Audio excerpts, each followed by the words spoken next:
आज हम एम्पलीफायर्स पढ़ेंगे। एम्पलीफायर्स होता क्या है इसको समझिए।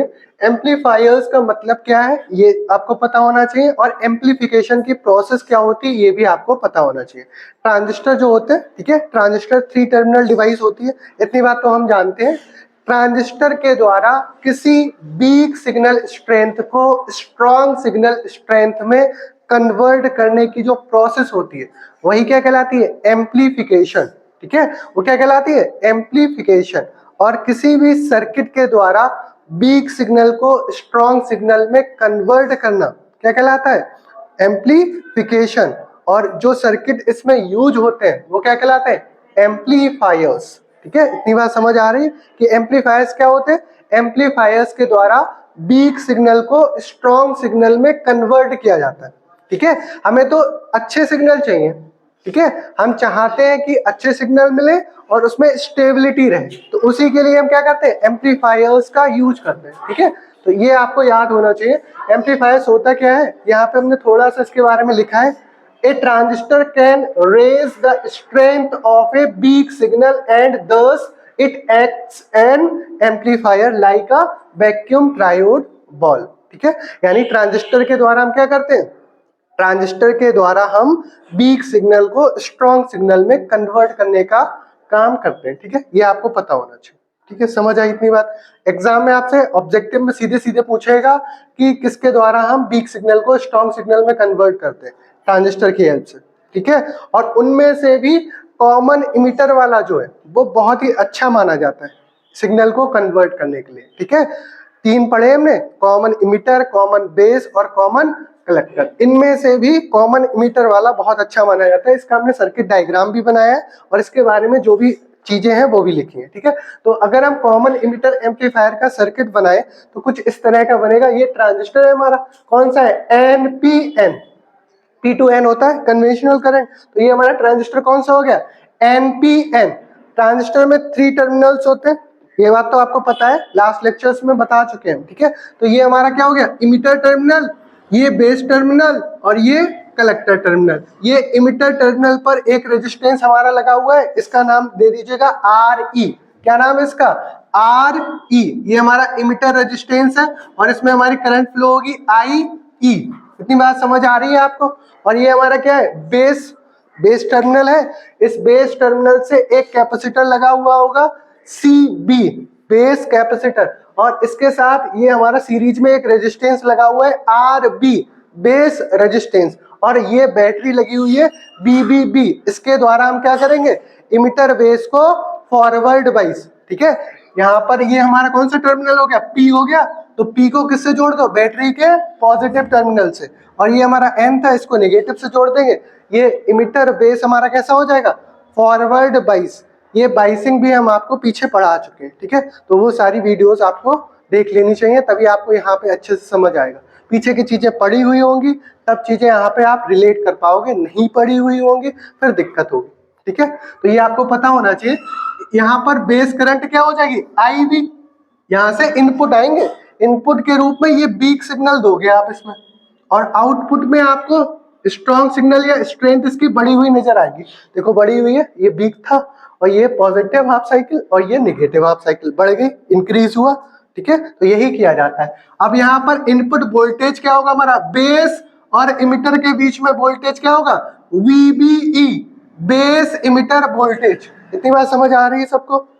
ऐसे ही आउटपुट में देखो भाई, आउटपुट में ये हमारा कलेक्टर टर्मिनल पर कैपेसिटर लगा हुआ है सीसी, और इसके साथ एक रेजिस्टेंस लगा हुआ है आरसी, और ये बैटरी लगी हुई है बीसीसी। इसके द्वारा हम इसको क्या करेंगे, रिवर्स वाइज, इधर एन है, इसको पॉजिटिव से जोड़ दीजिए, तब ये हमारा कैसा हो जाएगा, रिवर्स वाइज।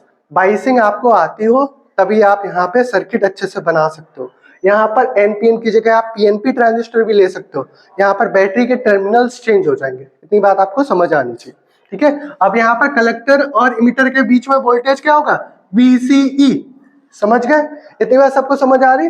ये इसका जो इमिटर टर्मिनल है ये अर्थ से कनेक्टेड है, इसीलिए इसको क्या कहते हैं, कॉमन इमिटर एम्पलीफायर।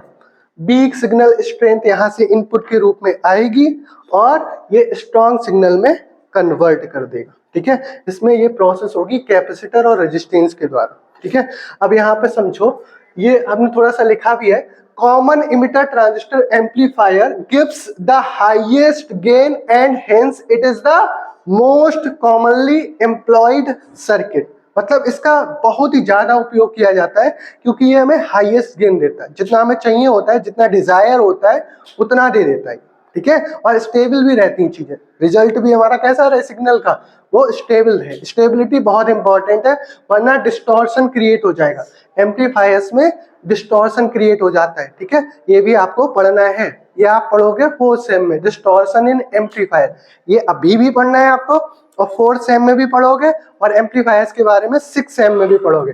इसको आप बहुत अच्छे से पढ़िएगा, ठीक है। इसके बाद इसका वो भी पढ़ेंगे, आरसी कपल्ड एम्पलीफायर, ठीक है, वो मल्टी स्टेज एम्पलीफायर में आता है। आरसी कपल्ड एम्पलीफायर है, इसी के जस्ट बाद आप पढ़ोगे, वो मल्टी स्टेज एम्पलीफायर में आता है। वो महा इंपॉर्टेंट लॉन्ग क्वेश्चन, वो आपको जरूर पढ़ना चाहिए। इतनी बात सबको समझ आ रही है? कॉमन इमिटर वाला समझ आ गया, इसका बहुत ही ज्यादा उपयोग होता है। अब इसमें होगा क्या ये समझो, when input signal is applied to base, यानी बेस टर्मिनल पर आप इनपुट सिग्नल को अप्लाई करोगे, बेस पे ही तो जाएगा, ये बेस पे ही तो हमारा इनपुट जाएगा।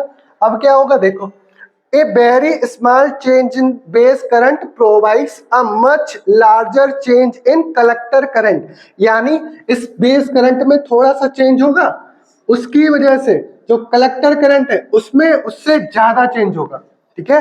मतलब इनपुट सिग्नल अप्लाई करोगे तो बेस करंट बदलेगी, इंक्रीज होगी, उस बेस करंट के इंक्रीज होने की वजह से जो कलेक्टर टर्मिनल होगा उस पर करंट कैसे हो जाएगी, उस पर भी इंक्रीज होगी, ठीक है। वही बात यहाँ पर लिखी गई है, इतनी बात समझ आ रही है?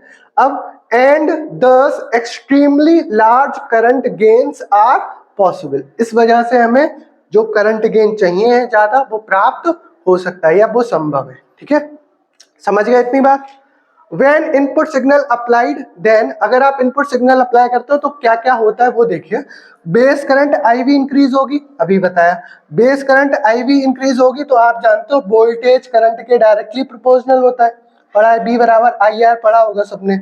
जब वोल्टेज करंट इंक्रीज होगी तब क्या होगा, हमारा इनपुट वोल्टेज भी इंक्रीज होगा, इसका मतलब BBE भी इंक्रीज होगा। ऊपर का साइन इसका मतलब क्या है, इंक्रीज, और अगर आपका नीचे का साइन एरो लिखा हुआ है यहाँ पे तो इसका मतलब क्या है, डिक्रीज होगी। ये बात आपको याद रखनी है।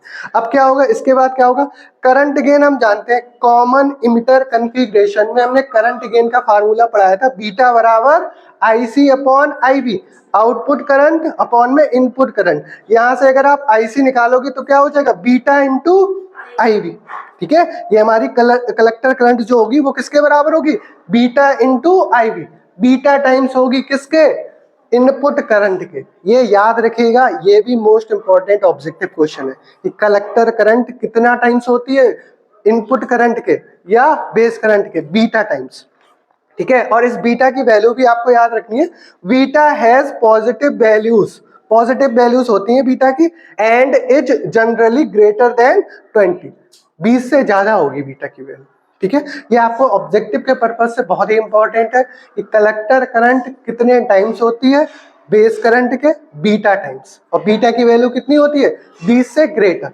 क्लियर? अब देखो अब क्या होगा, अब हमारा ये बात समझ आ गई हमें कि IC बीटा टाइम्स होगी IB के, IB इंक्रीज होगी तो आपकी कलेक्टर करंट यानी IC भी तो इंक्रीज होगी, ये इंक्रीज होगी तो ये भी तो इंक्रीज होगी, दोनों बराबर हैं, ठीक है। तो यहाँ से एक रिजल्ट ये निकल के आता है, ठीक है। IC इंक्रीज होगी, देन आउटपुट रेजिस्टेंस पर जो वोल्टेज ड्रॉप होगा, वोल्टेज ड्रॉप कितना होगा, IC इंटू RC होगा, वो भी तो इंक्रीज होगा, IC इंक्रीज होगी तो वोल्टेज ड्रॉप भी तो इंक्रीज होगा आपका, IC into RC।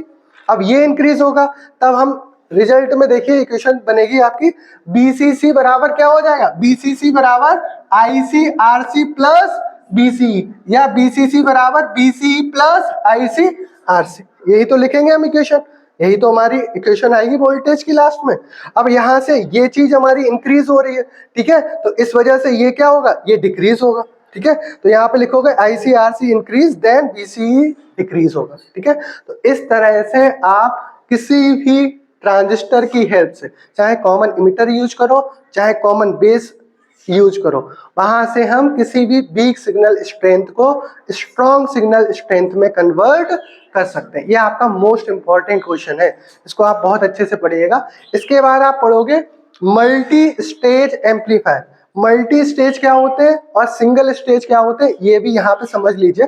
Single stage वो एम्पलीफायर होते हैं जिसमें केवल एक ट्रांजिस्टर का यूज किया जाए या जिसमें केवल एक स्टेज का यूज किया जाए। और मल्टी स्टेज कैसे होते हैं, जिनमें दो या दो से अधिक ट्रांजिस्टर्स का यूज किया जाए, वो मल्टी स्टेज एम्पलीफायर्स कहलाते हैं। ठीक है, उसमें एक का जो आउटपुट होगा वो दूसरे ट्रांजिस्टर के इनपुट में कपलिंग के द्वारा हम ऐड करते हैं और वहां से हमारा आउटपुट गेन बढ़ता चला जाता है और जितना हमें चाहिए होता है उतना हम प्राप्त कर लेते हैं।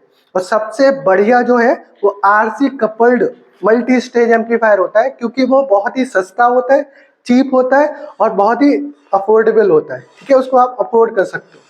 आरसी कपल्ड एम्पलीफायर इसके बाद जरूर पढ़िएगा। इसको अगर आप लिखना चाहें तो इसका स्क्रीनशॉट ले लीजिए, बहुत ही अच्छा टॉपिक है। मिलते हैं नेक्स्ट वीडियो में।